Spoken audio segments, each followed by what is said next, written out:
예시학이 속 지혜를 길어 올리는 시간, 숨결야화에 오신 것을 환영합니다. 오늘 함께 떠나볼 이야기의 무대는 지금으로부터 아주 오래전, 고색 창연한 조선의 한양 근교 마을, 늦가을의 쓸쓸한 정취가 감도는 가운데 사람들의 입은 유난히 분주했답니다. 그 화제의 중심에는 젊은 과부, 옥향이 있었지요. 옥향은 갓 20살을 넘긴 듯한 고운 얼굴에 홀로 있음에도 흐트러짐 없는 단정한 자태를 지녔답니다. 그녀의 등장 그 자체가 마을의 미풍처럼 불어닥친 이변이었지요. 긴 소복 차림 대신 옅은 회색 명주, 치마에 단아한 옥색 저고리를 입은 그녀는 여느 상인이나 평민 과부와는 확연히 구별되는 고고한 기품을 풍겼답니다. 젊은 사내들은 그녀를 몰래 훔쳐볼 뿐 감히 말을 걸 용기조차 내지 못했지요. 그녀의 눈길은 언제나 멀고 깊은 곳을 향하고 있는 듯했답니다. 그 아름다움이 워낙 범접할 수 없이 고고했기에 오히려 마을의 부녀자들은 험담을 쏟아냈답니다. 저리 곱고 젊은 여인이 어찌 홀로 살겠는가.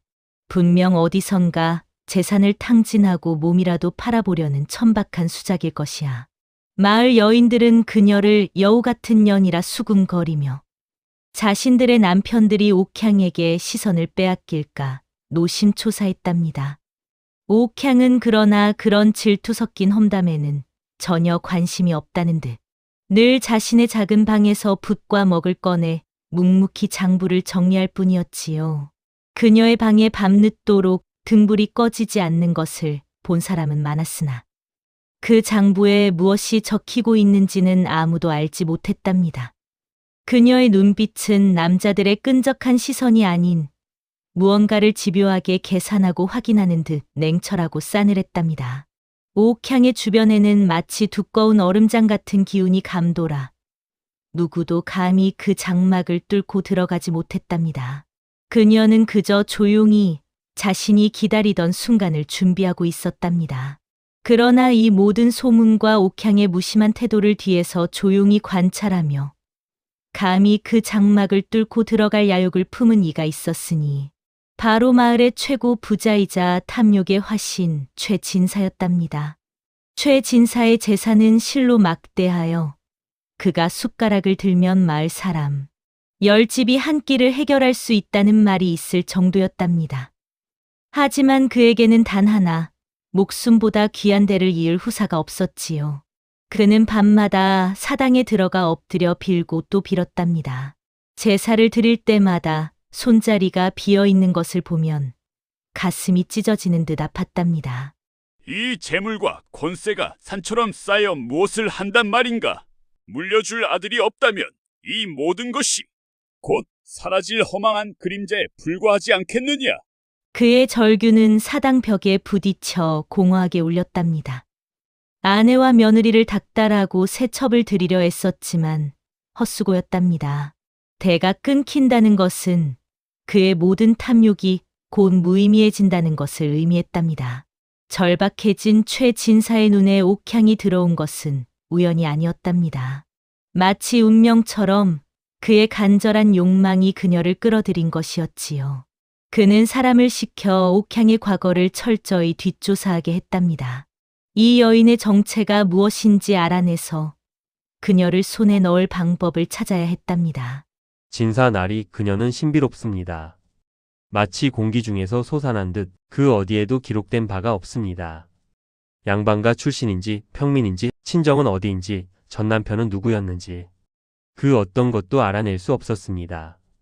오직 정체불명이라는 보고만 드릴 수 있습니다. 하인의 보고는 최진사의 호기심과 성적 욕망을 더욱 부추겼답니다. 그는 옥향에게서 범상치 않은 기운, 대를 이을 귀한 혈통을 기대하기 시작했답니다. 며칠 후 최진사는 장터에서 낡은 서책을 읽는 옥향의 모습을 우연히 보았답니다.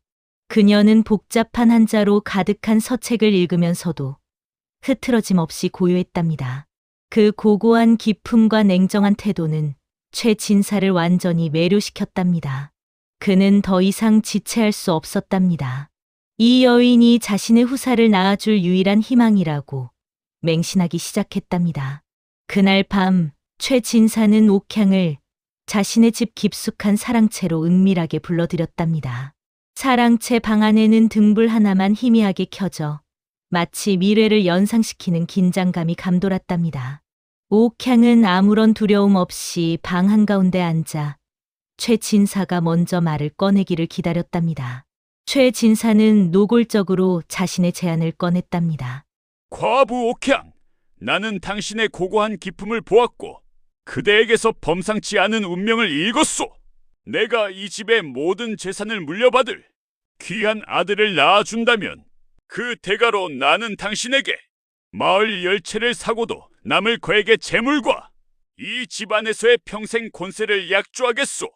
옥향은 최 진사의 제안을 듣고도 놀라거나 기뻐하지 않았답니다. 그녀의 입가에는 최 진사가 읽지 못하는 묘한 미소가 걸렸답니다. 진사 나리는 제게 이 세상 가장 값비싼 것을 제안하셨습니다.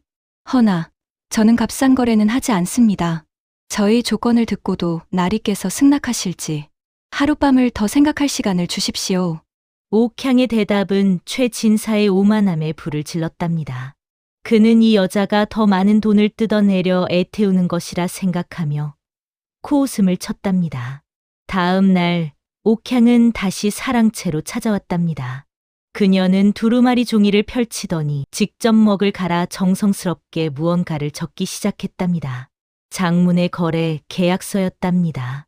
그녀가 붓을 놀리는 모습은 마치 화가가 그림을 그리는 듯 치밀하고 신중했답니다. 이것이 바로 복수의 덫이 될 것임을 암시했답니다. 최 진사는 옥향이 적는 계약서의 글씨에는 관심도 없었답니다. 그는 오직 옥향을 품에 안을 생각에만 사로잡혀 있었답니다. 그는 이 여자가 고작 돈에 눈이 먼 천박한 과부일 뿐이라고 단정했답니다. 어차피 하룻밤만 보내고 나면 그녀는 자신의 소나기에 들어올 것이라 확신하며 서둘러 거래를 종결하려 했답니다. 옥향이 완성된 계약서를 내밀었답니다. 진사 이것이 제가 원하는 거래의 모든 조건입니다. 나리께서 저와 거래를 원하신다면 단 한 글자도 틀림없이 이 조건에 피로써 맹세하고 서명하십시오. 만약 나리의 의무 불이행이나 파기 시 이 계약서에 명시된 모든 재산과 권세는 나에게 귀속될 것입니다. 최 진사는 계약서의 마지막 문단만 힐끗 보았답니다. 그의 눈에 들어온 것은 일체 재산, 평생 귀속 같은 단어들 뿐. 복잡하게 얽힌 법적 문구와 복수에 숨겨진 독소 조항은 읽을 생각조차 하지 않았답니다. 그는 옥향의 아름다운 얼굴에 이미 이성을 빼앗긴 상태였답니다. 최 진사는 탐욕과 색욕에 눈이 멀어 그 종이 한 장이 자신을 지옥으로 끌고 갈 가장 치명적인 덫임을 깨닫지 못했답니다. 그는 붓을 들어 자신의 이름을 새기듯 힘주어 서명했답니다. 그 피의 맹세가 곧 자신의 파멸을 선언하는 비극적인 선언이었답니다. 최 진사는 옥향과의 은밀한 거래에 크게 만족했답니다. 그는 마치 이미 귀한 아들을 얻기라도 한 듯 연일 마을 사람들에게 으스대며 곧 자신의 대를 이을 후사가 생길 것이라고 떠벌렸답니다. 최 진사는 옥향을 얻은 후 모든 것을 가졌다는 승리감에 젖어 있었답니다. 그는 자신의 돈과 권력이면 세상의 어떤 여자라도 쉽게 굴복시킬 수 있다고 확신했답니다.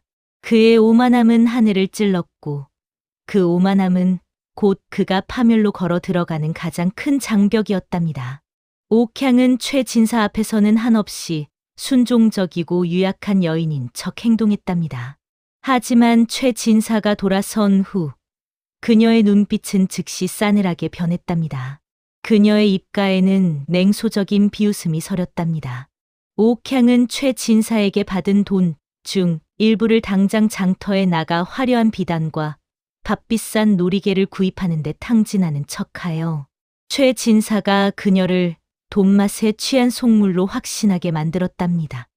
최 진사는 옥향의 겉모습만 보고 그녀를 판단했고 그녀의 치밀한 계산은 보지 못했답니다. 바로 이것이 옥향이 파놓은 계약의 덫의 첫 번째 함정이었답니다.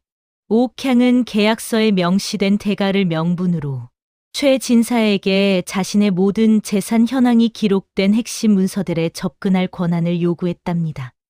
나리께서 약조하신 재물이 워낙 거액이기에 제가 미리 확인하여 마음의 준비를 하고 싶습니다. 옥향의 말에 최 진사는 대수롭지 않게 여겼답니다. 그는 옥향에게 노비 문서, 토지 대장, 전답의 증서 등이 기록된 장부를 내주었답니다. 옥향은 밤새도록 등불 아래에서 장부를 펼쳐놓고 그 문서들을 꼼꼼하게 대조하고 확인했답니다.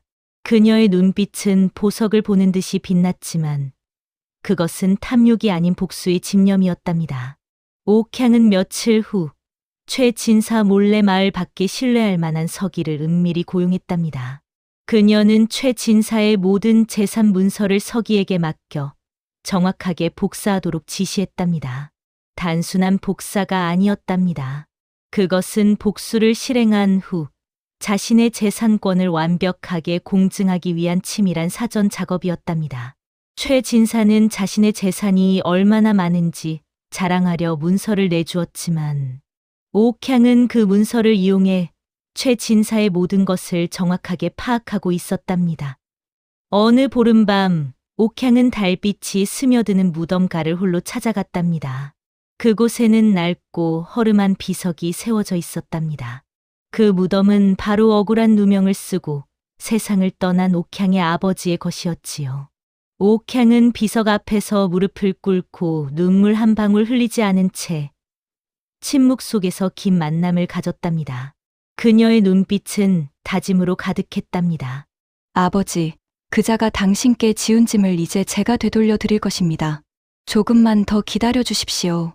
이 만남은 옥향의 복수가 단순한 재산 복구가 아닌 아버지의 명예를 위한 숭고한 의무임을 보여주었답니다.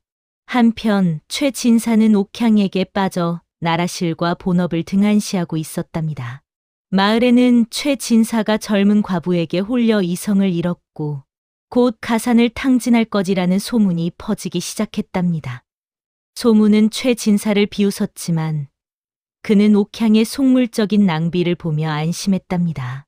옥향은 장부를 정리하는 척하며 최 진사의 집 깊숙한 곳에서 과거 아버지의 누명 사건과 관련된 결정적 증거를 마침내 찾아냈답니다. 그것은 위조된 문서의 일부로 최 진사가 자신의 탐욕을 채우기 위해 옥향의 아버지를 모함했다는 사실을 명백히 보여주는 증거였답니다. 옥향은 그 증거를 품에 안고 복수의 마지막 단계를 준비했답니다. 옥향의 과도한 돈 낭비와 최 진사의 본업 등한시로 인해 최 진사는 문득 불안을 느꼈답니다. 그는 옥향을 다그쳤답니다. 과부 옥향, 당신이 내 돈을 허투루 쓰는 것이 아니냐? 당신이 계약 조건을 제대로 이행하고 있는 것이 맞느냐? 옥향은 침착하게 최 진사를 마주 보았답니다. 진사 나리, 제가 나리의 재산을 탕진하는 것처럼 보이십니까? 저는 나리의 복을 불러올 귀한 여인이 될 준비를 하는 것입니다. 다만 계약의 성사를 위해 가장 중요한 요구가 하나 남았습니다. 모든 재산 문서의 원본을 잠시 저에게 맡겨주십시오. 계약을 위한 마지막 점검을 위해 하루만 필요합니다.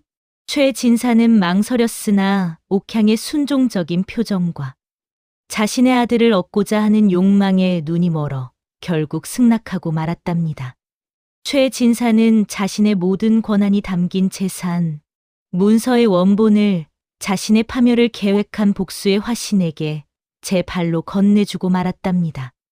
옥향의 치밀한 꾀는 이제 마지막 단계인 극적인 반전만을 남겨두고 있었답니다. 재산 문서 원본을 옥향에게 맡긴 후 최 진사는 밤잠을 설쳤답니다. 그러나 결국 그녀가 약속대로 문서를 가지고 돌아오자 그는 자신이 승리했다고 확신하며 안도했답니다. 최 진사는 옥향이 재산 원본을 돌려주러 왔다고 착각하며 잠시나마 행복감에 젖었답니다. 그는 이 여인이 자신의 아들을 낳아줄 것이며 자신의 재산은 여전히 안전하다고 믿었답니다. 옥향은 최 진사가 생각하던 검소한 과부의 모습이 아니었답니다. 그녀는 최 진사에게 받은 돈으로 구입한 가장 화려하고 값비싼 진홍색 비단 치마를 입고 사랑채에 들어섰답니다. 그녀의 목에는 영롱한 자줏빛 구슬 목걸이가 걸려 있었답니다. 그 화려함은 최 진사의 눈을 또다시 현혹시켰답니다. 과연 내 눈이 틀리지 않았군. 이토록 고운 여인에게 내 재산을 베풀어 후사를 얻을 수 있다니. 이 또한 하늘이 내린 복이 아니겠는가? 최 진사는 속으로 득이양양했답니다. 옥향은 최 진사의 기대를 한순간에 부수는 차가운 미소와 정색을 보여주었답니다. 그 눈빛에는 이전의 순종적인 모습은 온데간데 마치 깊은 얼음물 같은 냉기가 서려 있었답니다. 진사 나리, 저는 과부 옥향이 아닙니다. 저는 나리의 모함으로 억울한 누명을 쓰고 죽임을 당한 선비 김진사의 딸 김정화입니다. 최 진사의 얼굴색이 일순간 흙빛으로 변했답니다. 그는 말을 잇지 못하고 입만 벙긋거렸답니다.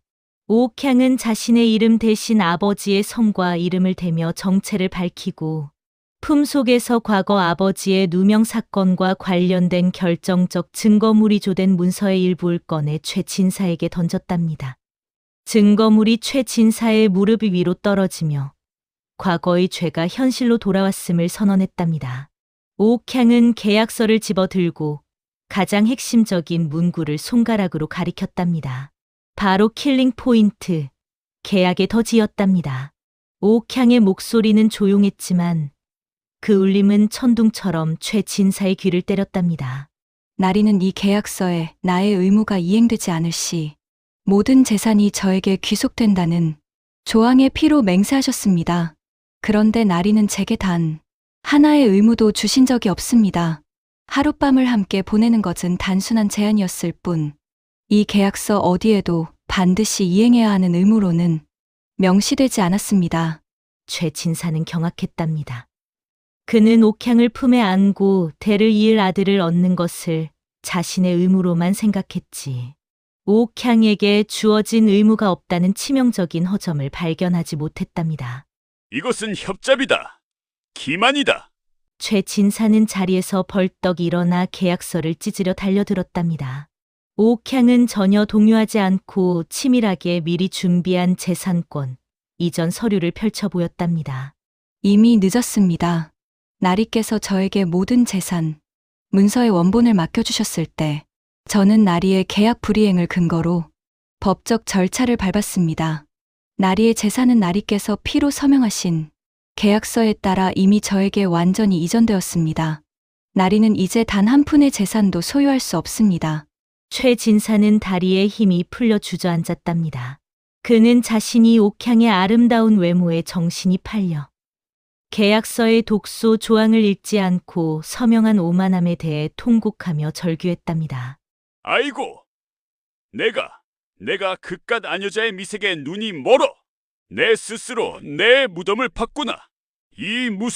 이 무슨 인권한 말인가? 그의 절규는 아무도 듣지 않았답니다. 그의 탐욕과 오만함이 스스로를 파멸로 이끈 완벽한 인과응보였답니다. 옥향은 차분하게 자리에서 일어났답니다. 진사 나리 이 집은 이제 제 소유이며 나리는 단 한 푼의 재산도 없습니다. 당장 집을 비워주십시오. 나리는 이제 이 집의 손님으로도 머물 수 없는 가난하고 비참한 신세가 되었습니다. 최 진사는 자신의 파멸을 선언하는 옥향의 말을 들으며 자신의 탐욕이 만들어낸 차가운 복수의 결실 앞에 무너져 내렸답니다. 탐욕에 눈이 멀어 스스로 모든 것을 포기한 최 진사는 결국 자신이 가진 모든 것을 잃고 비참하게 쫓겨났답니다. 그가 그 후 어떻게 되었는지는 이제 아무도 신경 쓰지 않는 이야기가 되었답니다. 마을 사람들은 최 진사의 몰락 소식에 통쾌함을 감추지 못했답니다. 그의 오만함과 탐욕은 오래전부터 모두의 질시 대상이었기 때문이었지요. 최 진사는 굶주림에 허덕이다가 과거 자신의 집 앞에서 옥향이 정리했던 계약서? 종이 조각을 바람결에 다시 보고는 절규하며 최후를 맞았답니다. 그 계약서의 독소 조항이 자신의 삶을 완전히 끝냈음을 깨닫는 최후의 덫이었답니다. 그러나 옥향의 복수는 재산을 되찾는 데서 끝나지 않았답니다. 그것은 복수의 완성이 아닌 진정한 명예를 되찾는 과정이었답니다. 옥향은 가장 먼저 관아를 찾아가 아버지의 누명 관련 증거를 제시했답니다. 그녀의 치밀한 준비와 증거는 완벽했고, 관아는 마침내 김 진사의 명예를 공식적으로 회복하는 문서, 즉 교지를 내렸답니다. 옥향은 그 교지를 받아 안고 비로소 아버지께 진정한 용서를 구한 듯 깊은 안도감을 느꼈답니다. 그녀는 되찾은 재산을 자신만을 위해 쓰지 않았답니다. 옥향은 마을의 가난한 이웃들에게 쌀을 나누어 주고, 마을 사람들이 비가 오면 건너기 힘들었던 낡은 다리를 보수하는 등 선한 영향력을 펼쳤답니다. 마을 사람들은 이제 옥향을 더 이상 질투하거나 의심하지 않고 지혜와 의리를 갖춘 여인이라 칭하며 진심으로 존경하기 시작했답니다. 재물은 악인의 손에서 탐욕의 도구였으나 옥향의 손에서는 이웃을 돕는 복이 되었답니다. 옥향은 아버지의 무덤 앞에서 교지를 태우고 조용히 술을 올렸답니다. 그녀는 아버지께 지난 고독한 세월을 고백하며 나지막이 속삭였답니다. 아버지, 이제야 비로소 편히 잠드십시오. 저는 이제야 당신의 딸로 부끄럽지 않게 되었습니다. 그녀는 복수의 끝에서 깊은 감정적 해소를 느꼈고, 이제 자신의 삶을 새롭게 시작할 준비를 마쳤답니다. 옥향은 자신을 도와 문서 작업을 완벽하게 처리했던 서기 조력자와 만나 감사를 표하고 그에게 새로운 관직의 추천서를 써주었답니다. 며칠 후 옥향은 검소한 과부 복식을 벗고 밝고 단아한 옥색 평상복으로 갈아입었답니다. 그녀의 표정은 수년간 지속했던 복수의 짐을 내려놓은 듯 평온하고 밝았답니다. 그녀는 복수의 화신이 아닌 자신의 삶을 주도하는 지혜로운 여인으로 다시 태어났답니다. 탐욕의 눈이 멀어 계약서를 힐끗 본 최진사의 오만함이 결국 자신의 모든 것을 앗아간 치명적인 덫이 되었으니 이는 하늘이 내린 인과응보였답니다. 그러나 옥향은 그 인과응보를 통해 아버지의 명예와 빼앗긴 재물을 되찾았고 그 재물을 선하게 사용하여 후세에까지 길이 남을 복된 사람이 되었답니다. 지혜와 의가 탐욕과 오만을 이긴 통쾌한 이야기였답니다. 오늘 밤 이 이야기가 여러분께 작은 휴식이 되었기를 바랍니다. 이 이야기가 마음에 드셨다면 구독과 좋아요로 저의 이야기 보따리를 채워주시면 감사하겠습니다. 다음에도 마음 따뜻해지는 이야기로 찾아뵙겠습니다. 편안한 밤 보내시길 바랍니다.